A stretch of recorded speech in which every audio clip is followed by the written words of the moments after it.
사랑하는 3천만 동포들이야.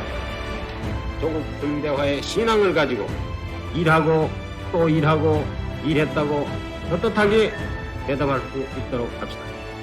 이번에 정권 교체를 하지 못하면 영구집권의 총동시대가 오는 것입니다.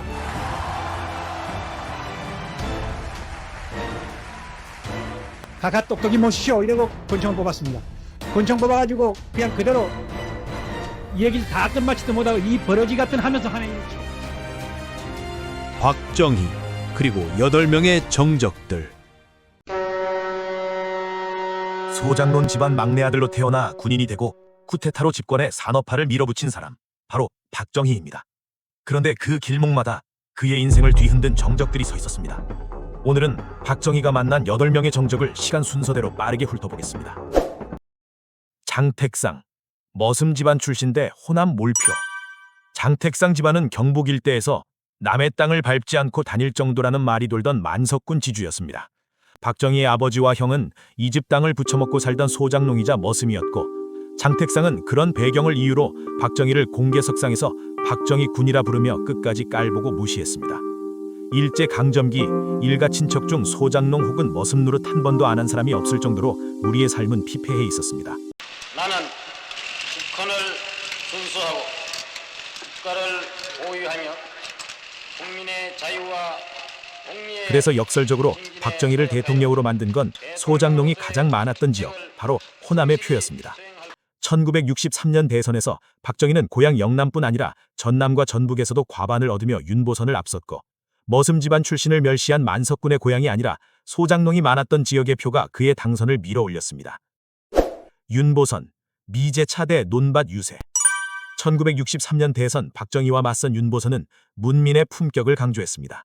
무척이나 춥고 가난한 시절 영국 에딘버러 대학을 졸업하고 독립 이후 서울시장과 상공부 장관, 윤보선 대통령은 헌법 제54조 규정에 따라서 취임 선서를 했습니다. 그리고 직전 대통령을 역임했던 윤보선. 반면 박정희는 대구 사범학교와 만주 군관학교를 나온 군인 출신 후보였습니다. 선거 풍경도 달랐습니다. 윤보선이 도시 유세장에서 미국에서 직수입한 캐딜락 자동차를 타고 다니며 양복 차림으로 연설하는 모습이 언론에 실릴 때, 박정희는 흙먼지 나는 시골길을 트럭과 지프를 타고 돌며 논과 밭에 직접 들어가 농민들과 악수하고 밥을 먹었습니다.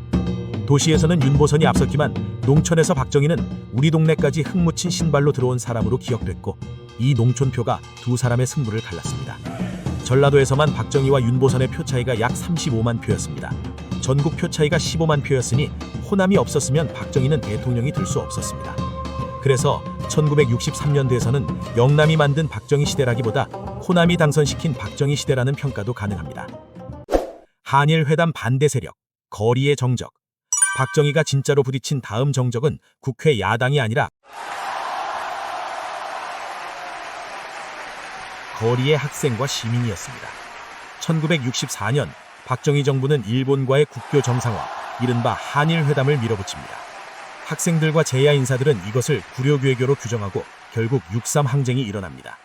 박정희는 한일 회담으로 경제개발 자금을 계산하고 있었고, 스스로를 나라 살리려 욕먹는 대통령이 되겠다 했습니다.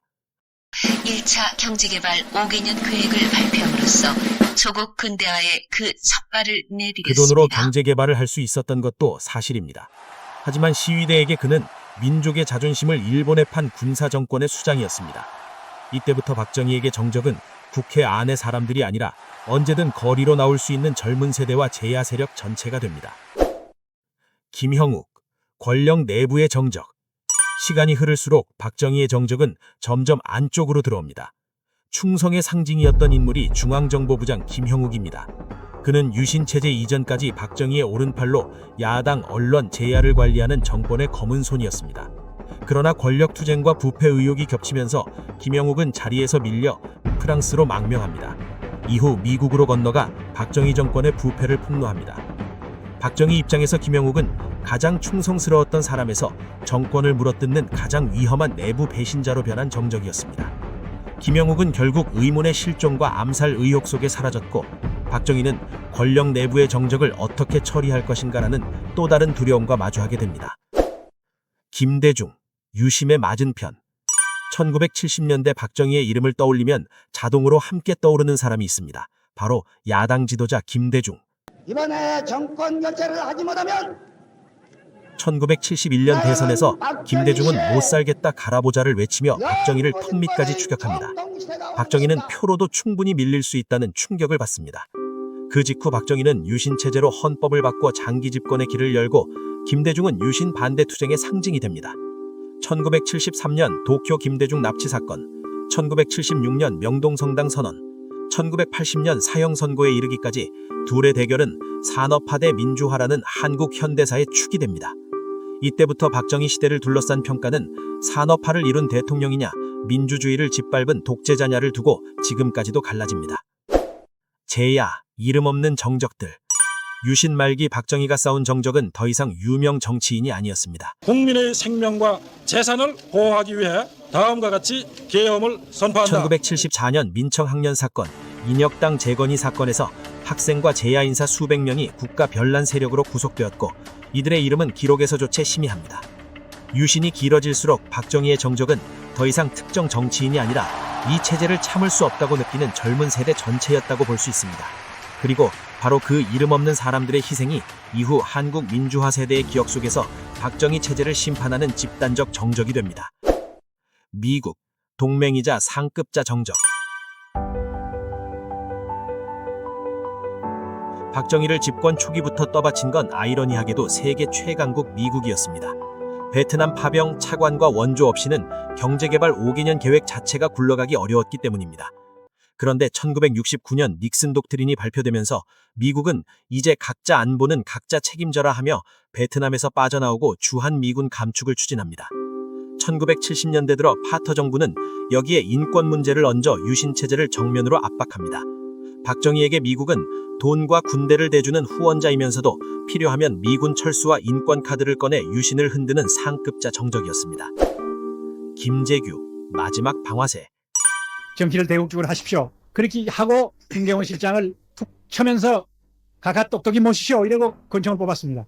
권총 뽑아가지고 그냥 그대로. 그리고 1979년 10월 26일 박정희의 마지막 정적은 뜻밖에도 가장 가까운 부하였습니다. 중앙정보부장 김재규. 부마 항쟁과 야당의 저항으로 유신이 흔들리던 때 청와대와 정보부, 경호실 사이의 발등도 극담으로 치닫고 있었습니다. 소장농의 막내로 태어나 수많은 정적을 넘어선 권력은 결국 자기 손발이었던 사람의 총성으로 막을 내립니다. 박정희에게 마지막 정적은 밖에 야당이나 학생이 아니라 같이 갈 수 없다고 판단한 자기 시스템 내부였다고 말할 수 있습니다. 쿠데타로 권력에 오른 대통령은 결국 자기 사람의 초소형 쿠데타 한 방으로 끝났습니다.